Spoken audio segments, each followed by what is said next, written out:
Força e honra a todos. Olá, camaradas, força e honra. Hoje eu vim falar aqui a minha visão a respeito desta guerra que está acontecendo entre Israel, Estados Unidos e Irã, e como ela nos afeta e de que modo ela se conecta com a sabedoria hiperbórea. Mas antes de falar sobre esse tema, eu gostaria de comentar a respeito de uma certa ideia que está surgindo de pessoas que eram da sabedoria hiperbórea e se viraram contra a sabedoria hiperbórea. Essas pessoas, ultimamente, elas têm criado conteúdo difamando com a sabedoria hiperbórea, difamando com Felipe Moiano, e isso é algo que eu particularmente totalmente desprezo. Só o fato de ser um conteúdo difamatório já demonstra o caráter, né, da pessoa, um caráter duvidoso, uma desonra para com aquilo que a pessoa consumiu durante um tempo e agora está falando mal, né, deturpando e difamando.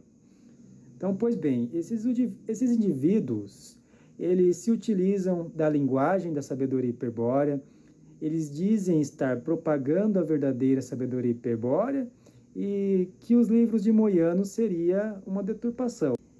Essa ideia, ela não é nova, tá? Ela já vem aí sendo difundida há algum tempo na Argentina por um certo senhor, e agora algumas pessoas que se frustraram aí com grupos de sabedoria hiperbórea resolveram incorporar a visão desse senhor, né, aos seus canais do YouTube, com o intuito de estar causando confusão, né? Confusão seria a palavra mais adequada. Confusão no meio dos estudantes da sabedoria hiperbórea, principalmente aqueles estudantes que estão chegando agora na sabedoria hiperbórea, ainda não tiveram a oportunidade de ler as obras por completo. Então isso é algo aí muito estratégico da parte dessas pessoas, pegar esses estudantes essas pessoas que ainda não despertaram, que estão no caminho de despertar, e difundir desinformação com o intuito de desorientar, né, aqueles que estão começando a ter acesso às obras de Moiano. Então, pois bem, vamos aqui a algumas das deturpações que essas pessoas têm feito aí. Então, a primeira deturpação que eu tenho percebido que esses canais estão fazendo é com relação à guerra essencial. Então, eles estão pegando esse símbolo trazido pelo pontífice Luiz Felipe Moiano e estão distorcendo, estão corrompendo esse símbolo, colocando a guerra essencial como parte da dualidade criada pelo Demiurgo. Eles estão reduzindo um símbolo transcendental a uma coisa vulgar, a uma coisa simples, né? A uma guerra entre bem e mal. Já nem é mais uma guerra pela liberação do espírito, virou uma guerra entre bem e mal. Isso demonstra que a mentalidade de quem assim enxerga a guerra essencial está condicionada à dualidade demiúrgica, de analisar tudo através da lógica bem e mal. E o que devemos entender é que a guerra essencial, ela está acima desse conceito de bem e mal. Esse sim é um conceito demiúrgico. Quem lê as obras e ainda enxerga a batalha essencial como uma extensão da dualidade do demiurgo, é porque não conseguiu transcender essa ideia arcaica de bem e mal. E ainda está preso ao véu de Maia, pois a guerra essencial, ela está acima desse conceito, né? Ela é transcendental.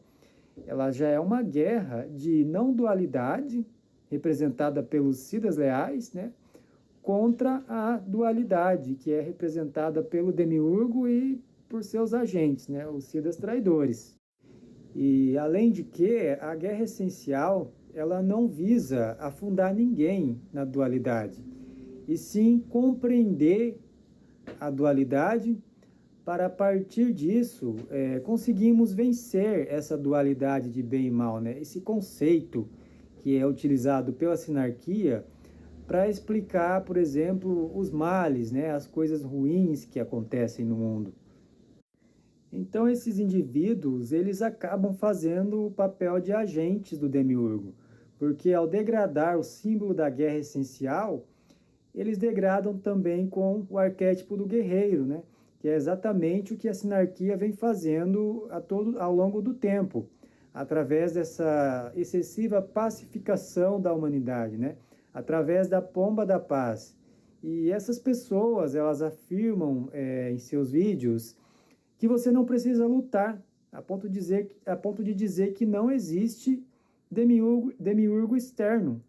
Ora, se o demiurgo não age fora, quem é que faz então esses sacrifícios de crianças, né? Esses sacrifícios rituais que estão sendo propagados aí na grande mídia agora?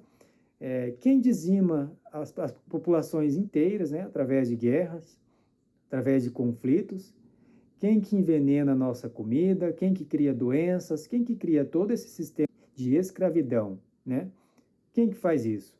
Então, alguém é culpado, e segundo esses difamadores, o culpado somos nós, né? Então, eles estão totalmente em conformidade com aquilo que é dito aí pelo sistema religioso, de colocar sempre a culpa no ser humano, né? De colocar nós como pecadores e, portanto, sendo culpado por todos os males do mundo, e eliminando totalmente a influência do demiurgo nessa questão, né? Então esses indivíduos, eles acabam passando pano para o demiurgo e colocando novamente o peso, a culpa em nossas costas, como se fosse de nossa total responsabilidade todos os males que acontecem no mundo. Então percebem o nível de imbecilidade nesse tipo de afirmação? Percebe como esse tipo de ideia está totalmente alinhada com as ideias da sinarquia, que tem como objetivo neutralizar o arquétipo do guerreiro e neutralizar com a vontade o que é um indivíduo neutro. Uma pessoa neutra é alguém que não toma partido, que não assume compromisso com uma causa.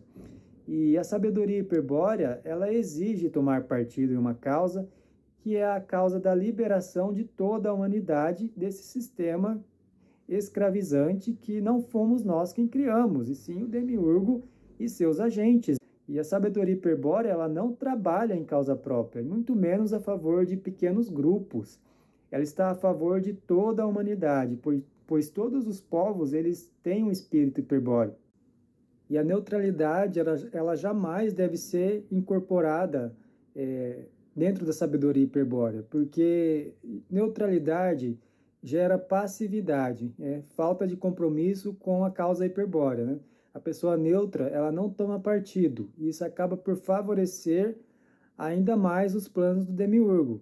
E na guerra essencial não existe neutralidade, é uma falácia, né? Porque o que se acha neutro, na verdade, está contribuindo com o lado do demiurgo, porque deixando de lutar, toda a energia, todo o vril que ele utilizaria para potencializar a batalha contra o demiurgo é desperdiçado. Então, quando falo de lutar, não necessariamente estamos falando de luta corporal, né?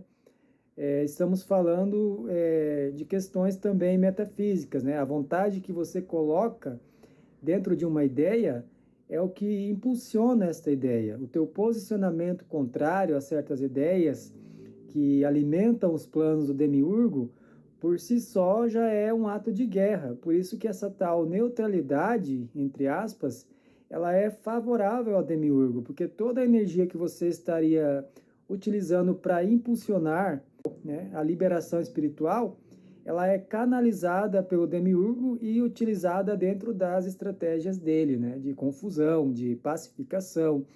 Então temos que nos lembrar que estamos em um campo de guerra, que é o conceito de Válpades.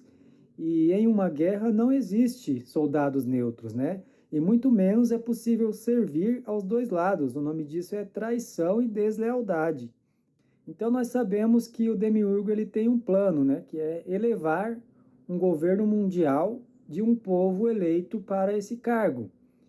E nós sabemos quem é esse povo.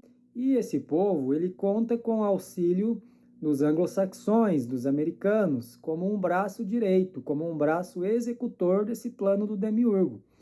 E essa parceria entre esse povo eleito e os anglo-saxões, ela está perfeitamente narrada no Mistério de Belicena Vilca. Inclusive, em um dos vídeos anteriores desse canal, eu falei a respeito dessa parceria, né, que surgiu lá atrás com os golems, e ela segue até os dias de hoje. E na época que eu falei sobre essa parceria, muitas pessoas não deram importância, mas agora está muito nítido que a sinarquia ela tem avançado para um estágio final através da utilização dos Estados Unidos, aliado com o governo de Israel. Inclusive, na época em que eu estava em estudos de sabedoria hiperbórea, em grupos de estudo, eu toquei muito nessa tecla e as pessoas não deram muita importância, né? Mas agora a gente está vendo aí claramente o que está acontecendo através desta guerra com o Irã. Na verdade, o Irã o povo iraniano, eles estão resistindo, né, à dominação ali daquela região, pois Israel tem um plano de dominar toda aquela área, como foi prometido lá nas histórias de Abraão, né, que toda aquela parte ali do território seria entregue a Israel por herança. Mas esse plano, a gente sabe que ele não vai parar somente ali. Ele é um plano global de dominação mundial. E essa guerra que está ocorrendo no Oriente Médio é muito importante de ser analisada, né? Porque ela vai servir como um grande divisor de águas. Porque assim vamos poder identificar quem está do lado da sabedoria hiperbórea, né? Dos planos dos Siddhas leais, quem é que está se opondo a esse plano de expansão, a esse governo mundial de um povo eleito, e quem está a favor. Então, eu até utilizo um termo bíblico, é claro que ressignificado, que é a divisão do joio e do trigo que está ocorrendo. Então, de um lado temos os apoiadores do bloco Israel e Estados Unidos, como os atuais representantes do Demiurgo, e quem se posiciona contra este plano de dominação são os que fazem parte da raça hiperbórea, espiritualmente falando. Por isso que está ocorrendo no mundo da geopolítica uma introdução da via de oposição estratégica, que foi falada por Moyano. Então, a via de oposição estratégica, ela está sendo aplicada mundialmente através dessas estratégias geopolíticas. Então, quando você vê um povo como o iraniano, e juntamente com seus aliados, com a China, com a Rússia, o Brasil, inclusive, está dentro da aliança do BRICS, quando você vê todos esses povos sul global se aliando contra esse plano de dominação do povo eleito, do Demiurgo, então você vê aí uma via de oposição estratégica sendo difundida, sendo impulsionada. Então, a via de oposição estratégica, ela não é algo reservado a um grupo pequeno de internet, ela está amplamente difundida no mundo inteiro através de lideranças. Estão em total possibilidade de executar esses planos. Então, não é necessário que o mundo inteiro leia os livros de Moyano para manifestar a sabedoria hiperbórea, pois a sabedoria hiperbórea ela está dentro das pessoas, né? Não há necessidade de doutrinação com os livros de Moyano, pois os livros não foram escritos com esse propósito, né? Os livros eles são para a gente ter um entendimento maior, para um grupo pequeno conseguir compreender a estes símbolos e transmitir às outras pessoas. Não, eu digo não transmitir de forma oral, de forma doutrinária, porque existe algo chamado áurea catena, que é o que conecta todos os espíritos. Então, quando um espírito desperta, quando um Virya lê as obras de Moyano e consegue compreender e consegue despertar, isso ressoa em todo o restante do mundo.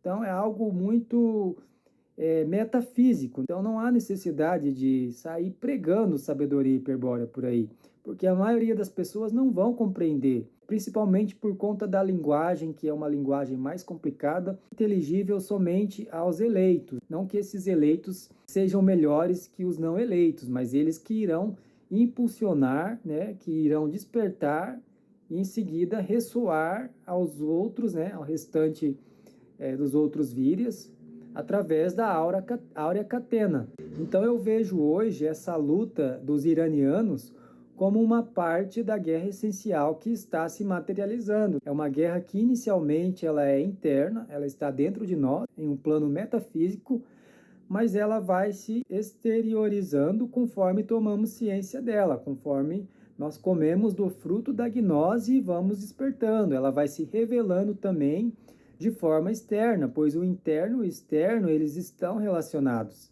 Então eu particularmente eu vejo os iranianos como nossos camaradas dentro da mesma luta contra esse plano de dominação, dentro das mesmas ideias, não só os iranianos, mas como todos os outros povos que estão se posicionando de forma contrária aos planos do demiurgo com o povo eleito.